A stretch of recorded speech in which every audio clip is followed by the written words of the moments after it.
Am I the asshole for yelling at a mentally ill coworker for putting animals in danger? I, 37 male, work at a very small ocean conservation non-profit where we patrol along the coast for animals that have been injured by human debris. If we find an animal, usually a seal, as there is a heavy seal population on the beach where we patrol, we capture it, remove any debris on its body, put away the debris to be thrown out later, and bring the animal back with us if it has been severely injured, although most often they can just go straight back in the water. There is a relatively new person on our team, Amy, 26 female. Although she is mostly good at her job, on certain days she will be unfocused and space out randomly. She explained to us early on that this is a result of CPTSD, which we're sure she is still working on curing. We encourage her to not actively patrol on those days, but she is very dedicated, and unless it is a very bad day she will patrol. On Saturday, we were on the beach, 4 of us, including Amy, and rescued a young seal with fishing line around its neck.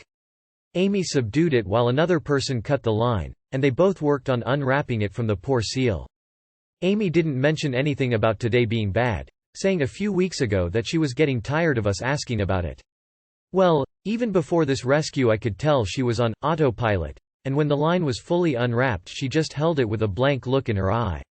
My other associate said to let it go, meaning the seal, but Amy, not really focused, let the line go instead of, as I bolded, putting it away to be thrown out later. If we don't do this, there is a chance that another animal could eat the debris or it could get wrapped around its body. Not doing this would nullify everything we're doing, and she let the line go. We immediately shouted out and she snapped out of it immediately, running to get the line.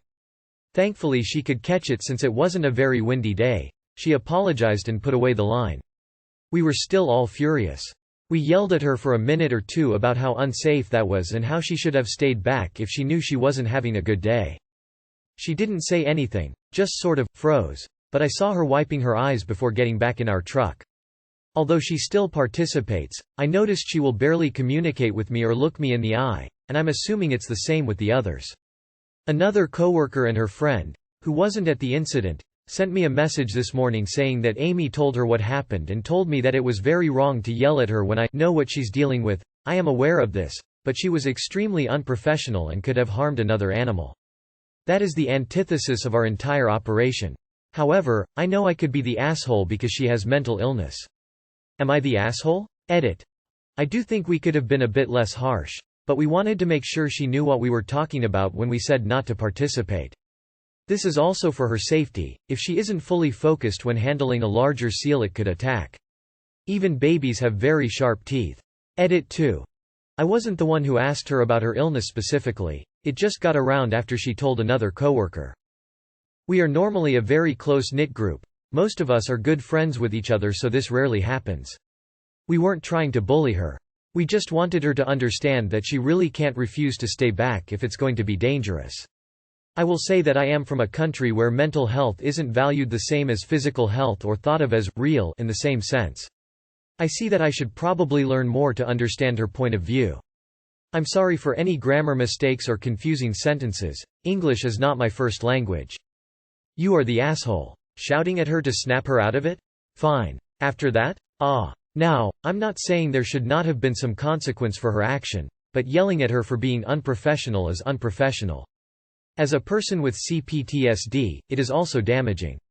She needs to advocate for herself better for the safety of the animals at her job, but she made one mistake. Your response was absolutely wrong. I have never solved a problem by yelling at it. You are the asshole. I find it pretty amusing that you've called her unprofessional. There's no reason to yell at a coworker except in emergency situations. Yelling at her to grab the line as it's flying away, okay. Yelling at her because you're pissed off after everything is under control? Not okay and wildly unprofessional. You are the asshole. Pretty sure you could have said to pick the line back up without yelling at her. I've made mistakes at work and so have my coworkers. Some of those mistakes were costly. Guess what? Nobody got yelled at. Sure, there was retraining and coaching, but no yelling. I'm going to go with you are the asshole based on the following criteria. 1. She is new. 2. Let go is absolutely an ambiguous directive, and 3. She did not actively endanger the animal she was holding. She let go of debris which she caught, and 4. You absolutely could have told her she made a mistake without yelling. People make mistakes, certainly those who are new on the job. Even without mental issues, people can space out because of fatigue or other distractions. Yes, of course in some jobs, like yours, mistakes can harm a living being. But I absolutely do feel you are being overly dramatic. No animal was hurt. She made a mistake. She successfully corrected it. You speak of her being unprofessional, but frankly yelling at a colleague is also super unprofessional. So what you're saying is, you are aware of her illness. You yelled out, she snapped out of it, she acted, she was able to salvage the situation, apologized for her space out, and there will be no damage done after it. But you still decided to vent on her? Yeah, no, you are the asshole. Not to mention having the balls to yell at her about being unprofessional when this post is sort of a poster boy for unprofessional leadership. Literally everything she did was actually perfectly professional. Sometimes CPTSD can sneak up on you even when you think you're having good days. I've been active duty military for 15 years. I see it almost on a daily basis. You need to apologize and put this right. You are the asshole. Her mental issues aside, it was very unprofessional of you to yell at her. She works and makes mistakes, like everyone else. Yes, sometimes the stakes are higher, but still, you gotta compose yourself, especially if she doesn't usually make mistakes. You are the asshole. Her mental illness aside, a single mistake doesn't really warrant being yelled at for 2 minutes by multiple people. Unless she makes mistakes like this on the regular, that's a bit overkill. It is completely inappropriate and unprofessional for you and your coworker to yell at a fellow coworker for 2 minutes about a mistake that she quickly rectified. If you felt it was important to reinforce the importance of keeping herself and animals safe while patrolling, you should have waited till you were calm enough not to yell at a coworker. No one should ever be yelled at while at work. Outside of actual emergencies, you shouting out for her to catch the line was fine. You are the asshole. Am I the asshole for telling my dad to get an ironclad prenup and that his fiancée has questionable motives? So my mom died less than 4 months ago, which was a fairly unexpected event. 2 weeks after her passing, my dad, 63, tells my sister, 27, and myself, I'm 30, that at some point he will start dating again. I totally understood, although a little taken aback by the timing. The only thing I tell him is that he should wait a while before jumping into anything serious. He agrees and says that he wouldn't really consider dating someone for at least a year. Fast forward 3 days and he informs me that he has reconnected with his high school sweetheart and have reconnected as friends. Still no issues on my end so far. 2 weeks after that, my sister, who lives with my dad, she helped take care of my mom, informs me that my dad and C, his high school girlfriend, are on the phone all the time with each other, texting all day and emailing. Also, C has made it clear that she wants to marry my dad and that he is going to spend the weekend with C and build some bookshelves with one of her sons, who is my age. Needless to say, he's basically been spending every day he can with C and her family. My sister has been extremely against this whole ordeal and vocal about it. I have been against it and tried to tactfully express my concerns. Fast forward to this past Sunday, the day which we spread her ashes. My dad, my sister and myself meet up for breakfast. He decided that it was an appropriate time to tell us he is getting married to C in March. To which I respond by saying, then you better get an ironclad prenup, because nobody in their right mind or with good intentions would start dating someone who's been a widower less than a month, let alone marry him within a year of his wife's death. I also won't be at the wedding. I don't want to meet her, or her offspring, and that this entire relationship between you and C is not only disrespectful to my mom but also make me question how much he even loved mom in the first place. Considering after your dog died you said you wouldn't be ready for another dog for years. Yet mom dies and you are ready to marry in less than a year. He was hurt and the rest of the morning was quite awkward. Afterwards I get texts from my grandma and aunt saying that what I said was cruel and uncalled for and really upset my dad. So please Reddit, I need to know, am I the asshole? Update. I want to thank everyone for their taking time to respond to this post. It genuinely means a lot to me. I've unfortunately been at work all day and have been reading and responding to comments as I can. However, after a long workday and all of this taking place Sunday, I am exhausted emotionally and physically. So I am going to step away from this for the night so I can think about everything that has been said here. However, there are a few things that have become clear to me. 1. While some of the things I said had merit, I also hit below the belt. 2. I have not met C and know very little about her. While it isn't wrong to have these suspicions, it's not right to act on them or base how I treat someone on them. 3. I have never been in my dad's position. 4. We are different people, who lost a different person in our lives. 5. Therefore our mourning process will be different. 6. I am in a lot of pain. Pain that I don't know how to deal with because I've never dealt with it before. 7. He is 2. 8. I don't want to lose my dad. 9. I need to seek professional help for this is out of my wheelhouse. If you were calm and factual, not the asshole. You raised several very valid points. And maybe it was stuff he needed to hear. I can't imagine the pain of losing a spouse, and he may not be thinking clearly. Stand your ground. Not the asshole. Glad you said something because if you don't then who will? I've heard of a rebound girlfriend but a wife? This guy doesn't need another woman, he needs therapy. Sorry to hear about the situation. Op. NTA. He is being disrespectful and I would even question if the relationship started before your mom's passing. Blah blah, he's an adult, but so are you. And his choices will have long-term consequences to your relationship with him. And the fact that he ran to tattle to his mom and sister to get sympathy tells me there's more going on and your dad is immature and needs to grow up. Not the asshole. I'm sorry for your loss. He is clearly looking for some to take care of him and see fits the bill. I wouldn't be surprised if this was happening before your mom passed. Your grandmother and aunt are out of line to say that you have upset your dad as it was cruel. Well, you and your sister are hurting from a huge loss and he hits you with a new wife? It's crazy to think that you guys would just be cool with that. Not the asshole. And not to be indelicate, but a prenup is typically for a divorce. You need to have a discussion about a will as well. I have a friend, adult, whose dad got remarried. Wife actually convinced him to give her full POA, and change his will. In the event of his death, his adult children are now completely hosed. And honestly, all the wills and prenups won't mean a thing if she gets him to do something similar. I don't think your dad is a full asshole because people deal with grief differently. But I do think that making that announcement at the time he did was completely insensitive. My condolences for your mom. Not the asshole. That is suspiciously fast to reconnect with someone. Any signs they could have been having an affair, because that's some speedy relationship. Not the asshole. Let me lighten your mood with a funny and true tornado of a mess that is my family. My grandfather was married less than a year after my grandmother passed and it did not go over well with the family. Fast forward 9 years and my step-grandma commits suicide. She had severe mental issues for decades. Well, she had an identical twin sister. 6 months later and her identical twin sister is now married to my grandfather. We call her Grandma 2.5 because she's more of a software update to fix some glitches than a whole new woman. We know it's terrible to say, but common. I swear this is all a true story. Nah. Dealing with grief and coping with loss are very personal and individual. People cope with loss in their own way, and sometimes their choices are very suspect and defy logic. Emotions are twofold and very untrustworthy. Just based on the information given, all parties are dealing with this loss in their own unique way. Please find comfort in your time of grief and seek out assistance with your own personal way of coping. Am I the asshole for how we handled this situation with our half-sister? Okay, so this is a little complicated. In my family growing up, there was my older brother Tony, 55M, myself, 51F, and our younger brothers Robbie and Dan, 48M. We had a great childhood, a close relationship with our parents. When we were all in our mid-20s, early 30s, we found out our mom had a daughter, Lee, 57F.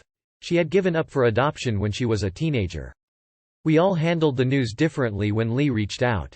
Our mom was elated. Lee had become pretty successful, and I think my mom found some peace with her decision, seeing how well Lee turned out and how wonderful her adoptive parents had been to her. They developed a friendly, if a bit distant, bond.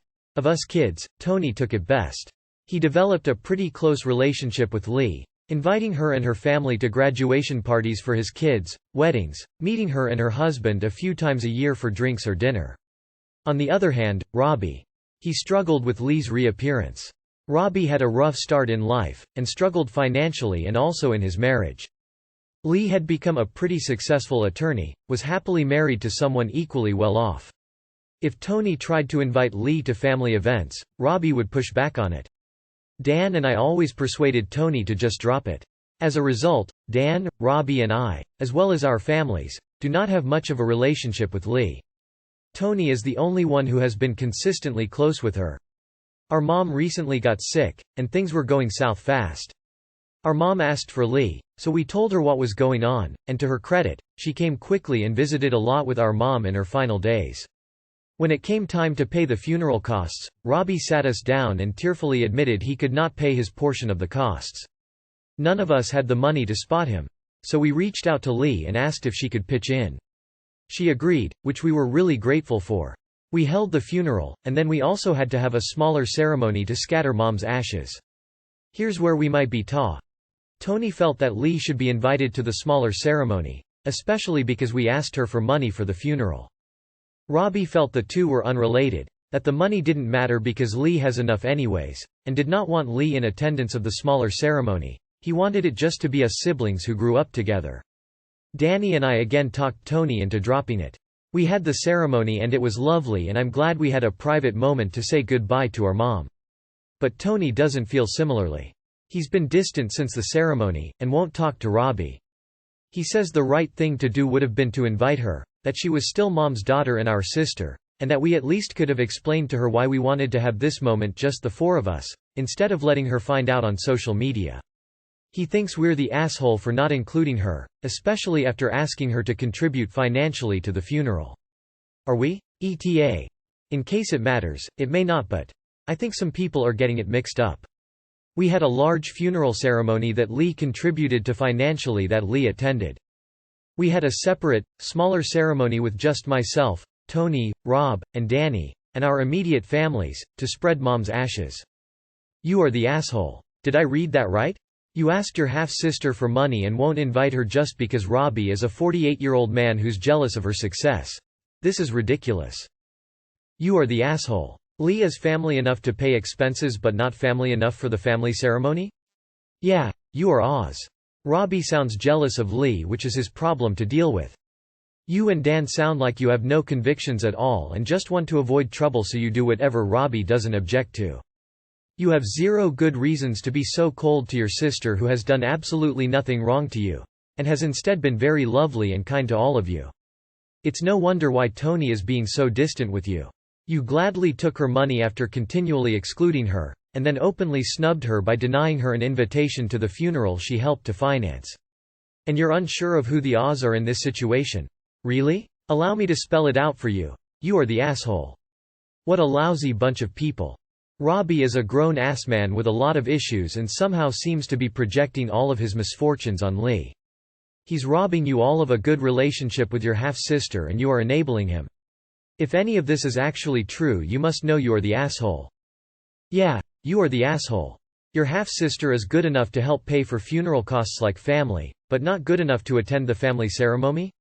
Y'all are major assholes. You've all let Robbie and his jealousy of your half-sister's success be the priority for far too long. You are the asshole. Try to convince Tony to exclude Lee from family gatherings. Ask Lee to help with funeral costs. Do not give Lee the choice of attending the spreading of ashes.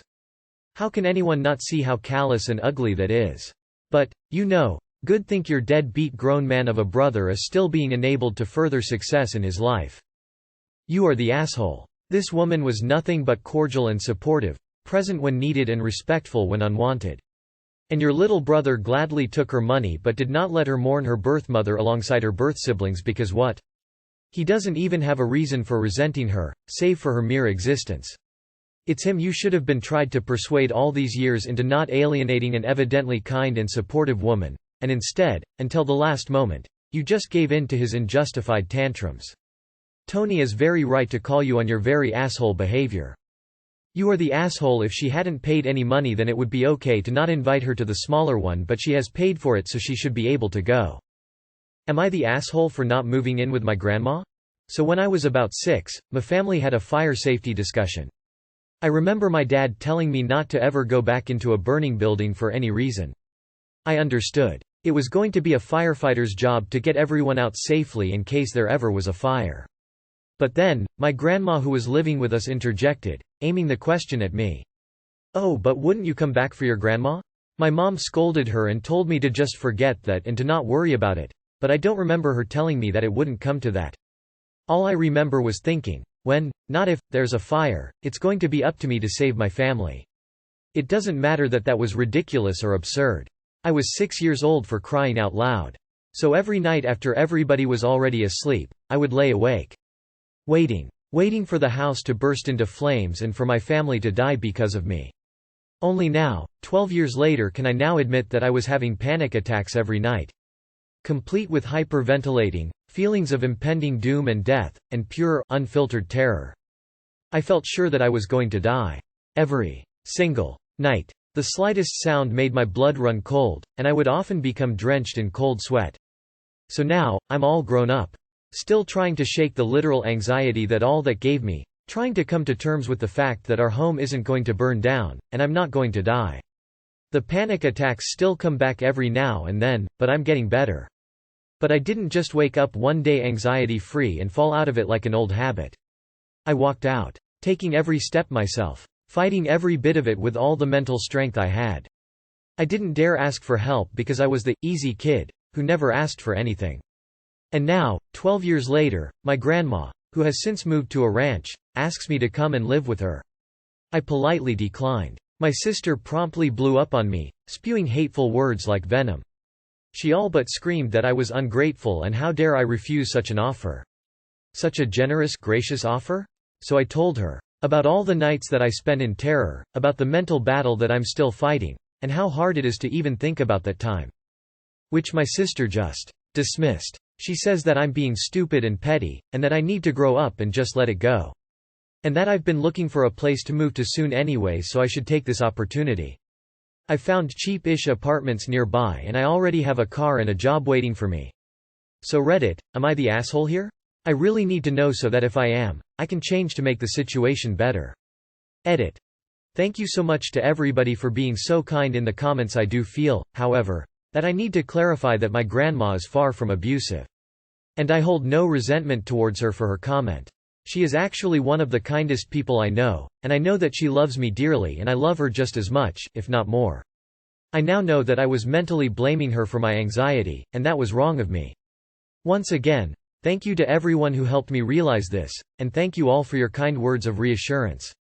Not the asshole. Grandma offered, you declined. It's between the two of you. It's none of your sister's business. You are not the asshole. However, I would focus on framing not moving in with grandma more about, I have a job, a car, a life of my own here, and I don't want to move there, rather than about your mental state. Your sister has already shown you that she will not take your mental health concerns seriously, and it will only hurt you more if you keep trying. You are not required to move in with your grandma, for any reason. You are not responsible for her. Not the asshole, but I do think you need to accept that your grandma's comment wasn't the reason you had panic attacks every night. You've done amazingly to pull yourself out of that, but don't hesitate to get professional help here. It's hard to get rid of anxiety for good, support is available. Please don't listen to your sister invalidating your struggle, and if she's so horrified you don't want to move in with your grandma, that's her problem and her problem only. She's not involved in this. What does your therapist say about this? What does one thing have to do with the other? Unless you somehow think your grandma meant for you to get panic attacks? However stupid her comment might have been, I'm pretty sure she wasn't counting on a 6-year-old to save her from a hypothetical fire. You had or have issues that you are addressing, which is great. Because it is not normal to let one stupid question cause years of anxiety. I don't know the circumstances around your grandmother asking you to move in, but don't let this be the reason you say no. Nah. Not the asshole. As an individual, you get to choose to live wherever you want. Your family sounds a little off. I am struggling to see what it is about the situation that your sister is interpreting as a moral wrong on your part. Any possibility that grandma is trying to trick you into becoming her live-in help, by manipulating your sister to pressure you into moving in? Something smells iffy about the whole thing. I say stick to your no, and enjoy finding your own place to live. Not the asshole. Your sister was out of line. No is a full sentence. You're not obliged to live with your grandmother. Who the fuck is your sister?